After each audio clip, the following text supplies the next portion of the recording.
আপনি একটা এমপি থাকে যদি প্রশাসন যদি থাকে তাহলে মাদক ঢুকে কেমনে?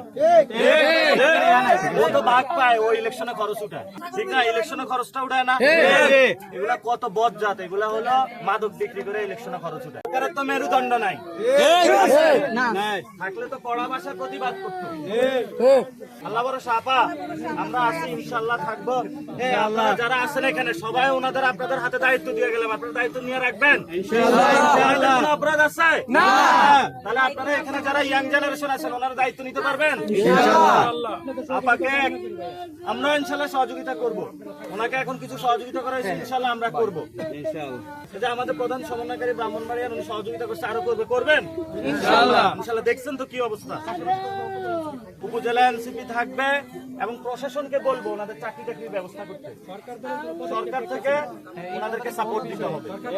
পদক্ষেপে নাই এখানে, সরকার দলের কোনো পদক্ষেপে নাই। এখানে এমপি সাহেব আসছে না, না এমপি সাহেব আসছে না এখানে।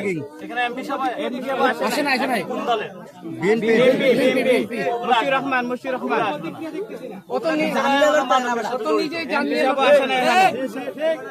আপনি একটা এমপি থাকে যদি প্রশাসন যদি থাকে তাহলে মাদক ঢুকে কেমনে?